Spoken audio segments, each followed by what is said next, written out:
എനിക്ക് ഒരു കാവലായിരിക്കും. ആടാ നിങ്ങൾ എന്തായാലും വന്ന് വണ്ടി കയറി. ഷിൻചാന്റെ ഡോറേമോനെ എനിക്കാണെങ്കിൽ ഒരു പരിചയപ്പെട്ട ഒരു ഷോപ്പ് ഉണ്ട്, നമുക്കെന്തായാലും നേരെ അങ്ങോട്ട് പോവാം. അപ്പൊ നമ്മുടെ ഷിൻചാൻ ഡോറേമോനും പറഞ്ഞ പ്രകാരം നമ്മൾ ഒരു ഡോഗിനെ വാങ്ങാൻ വേണ്ടി നേരെ പോവുകയാണ്. അങ്ങനെ നമ്മളെന്തായാലും ഈ ഒരു ഷോപ്പിൽ എത്തിയിട്ടുണ്ട്.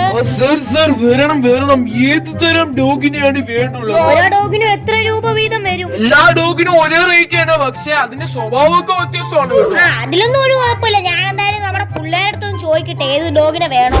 ഷിൻചാനെ നിങ്ങൾ നോക്കി പറയണ ഇതിനകത്ത് ഏത് ഡോഗിനെ വേണം. ഞങ്ങളാണെങ്കിൽ ഒരു ഡോഗിനെ വാങ്ങിച്ചിട്ട്, അപ്പൊ ഈ ഒരു ഡോഗിനാണെങ്കിൽ എന്താ പേരുണ്ടോ നിങ്ങൾ ജസ്റ്റ് ഒന്ന് കമന്റ് ചെയ്യുക.